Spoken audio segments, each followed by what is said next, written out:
बिहार राज्य अपने गठन के 110 साल पूरे कर रहा है। 22 मार्च 1912 को अंग्रेजों ने इसे बंगाल से अलग करके नई पहचान दी थी।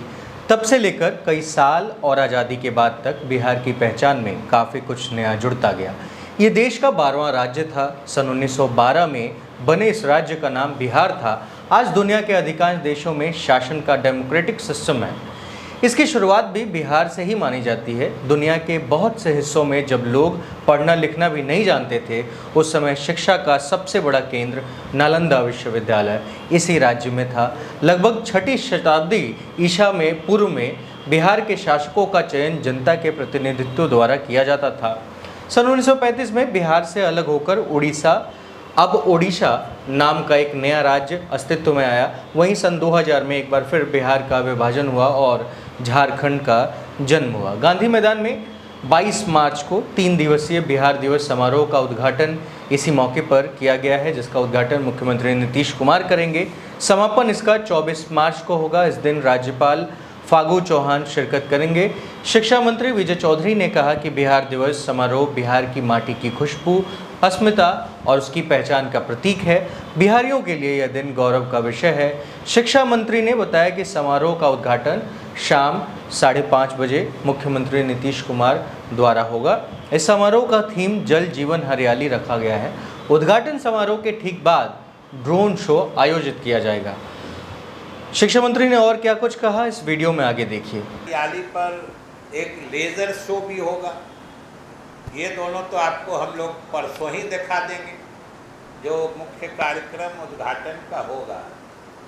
उसके बाद ही शाम को इसी वक्त से थोड़ी देर बाद ये सब कार्यक्रम आपके बीच हो जाएंगे और फिर व्यंजन मेला भी लगेगा और पर्यटन मानचित्र, जो बिहार में पर्यटन के ख्याल से जो महत्वपूर्ण स्थल हैं उनको बिहार के नक्शे पे दिखा के कि जो भी देखें एक साथ उनके नज़र में आ जाए कि बिहार में अगर एक पर्यटक को घूमना है या पर्यटन की दृष्टि से घूमना है तो आप कहाँ कहाँ जा सकते हैं, ये भी आपको मानचित्र मिल जाएगा उसका।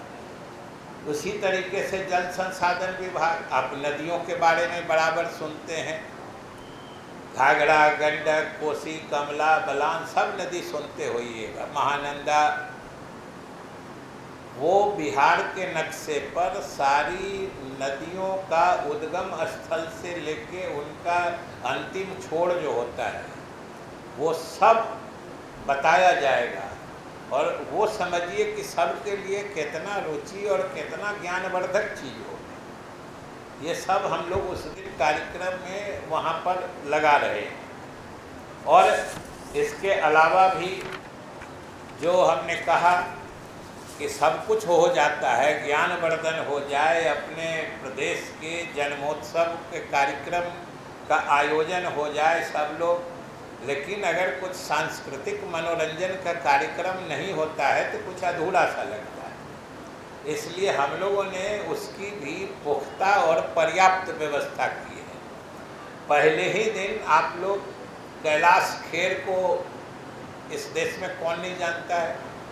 आप यहीं पर मुख्य मंच से परसों ही थोड़ी देर बाद जब कार्यक्रम हो जाएगा, उद्घाटन सत्र हो जाएगा, कैलाश खेर को सुनेंगे। परसों 22 को, 23 को रेखा भारद्वाज को सुनेंगे, 24 को सुखविंदर सिंह को सुनेंगे। उसके अलावा भी दर्जनों कलाकार हैं जो अपने इस देश के ख्याति प्राप्त कलाकार हैं। उनको हम बिहार वासियों के मनोरंजन के लिए ला रहे हैं और सुनने के लिए।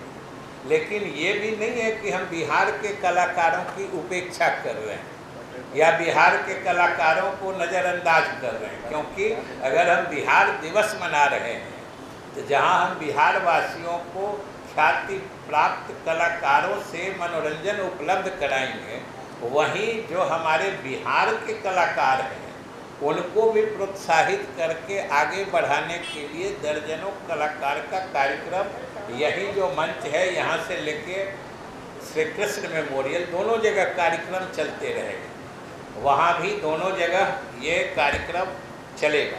इसके अलावा तो फिर जो यहाँ का पुलिस है, बीएमपी है, उनका डॉग शो होता है, कुत्ते जो उनके प्रशिक्षित होते हैं, एक उनकी प्रदर्शनी, एक उनका शो होता है, फिर उनका बैंड का प्रदर्शन होता है।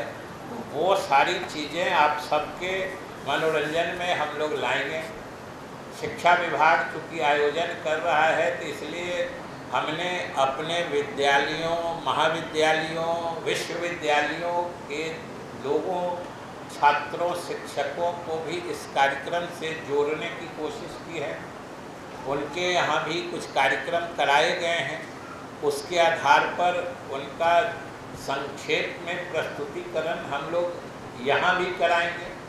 और हम लोगों ने कोशिश की है कि सारे प्रदेश के हर जगह से इस कार्यक्रम में भाग लें और सब लोग मिलके हम लोग अपने प्रदेश के जन्मोत्सव को सफल बनाएं, क्योंकि अंत में फिर हम यही दोहराना चाहेंगे कि कार्यक्रम कितना भी अच्छे से आयोजित रहे, व्यवस्था कितनी भी अच्छी हो जाए, कलाकार कितने भी अच्छे आ जाएं, लेकिन जब तक अधिक से अधिक लोगों की सहभागिता नहीं होती है तो फिर कार्यक्रम में आनंद नहीं आता है। और वो सहभागिता देने में, कराने में अगर कोई सबसे बड़े सहायक हो सकते हैं तो आप ही लोग हैं। आप ही लोग इस कार्यक्रम को किस रूप में आज हम आपसे बात कर रहे हैं और आपसे यही अनुरोध कर रहे हैं कि कल ही इस कार्यक्रम की रूपरेखा से लेके कलाकार या महत्व, अपने मिट्टी की पहचान का जन्मोत्सव, जिस वक्त बिहार को पहचान मिली, हमने इसीलिए कहा कि परिवार के एक सदस्य के जन्मोत्सव के लिए हम लोग क्या क्या नहीं करते। अपने मिट्टी का जो पहचान का जन्मोत्सव है, इसलिए इसको इस रूप में आपके माध्यम से हम लोगों के बीच पहुंचाना चाहते हैं कि इसका महत्व भी लोग समझें। बिहार के बारे में आकर उद्योग विभाग से लेके अनेक सरकारी विभागों के अलग अलग नीतियों, कार्यक्रमों पर यहाँ प्रदर्शनी भी आयोजित की जाएगी। कृषि विभाग से लेके सब जो सरकार की नीतियाँ हैं जिससे सीधे बिहारवासी लाभान्वित हो सकते हैं, वो सब का भी यहाँ पे डेमोन्स्ट्रेशन होगा, प्रदर्शन होगा। तो वो सब भी सबके लिए ज़रूरी है और सब तरह से हम लोग इसको एक उपयोगी आयोजन बनाना चाह रहे हैं, जिसमें आपके माध्यम से लोगों तक हम लोग इस आयोजन की रूपरेखा, आम लोगों के लिए आमंत्रण, ये सब चीज़ें हम आपके माध्यम से लोगों के बीच डालना चाह रहे हैं। और आप लोगों से भी अनुरोध है कि आप लोग खुद भी रहिएगा, शुरू से अंत तक सारी चीज़ देखिएगा, तो आप लोगों को भी अच्छा ही लगेगा, क्योंकि इसमें कुछ तो ऐसा कार्यक्रम है नहीं, जो है तो सब अच्छा ही लगने वाला है। इसलिए हम आप सब लोगों को धन्यवाद देते हुए कि इन सारी चीज़ों को आप आम लोगों तक पहुंचा देंगे, बहुत बहुत धन्यवाद। द पंचायत को सब्सक्राइब कीजिए और स्वतंत्र पत्रकारिता को आगे बढ़ाइए।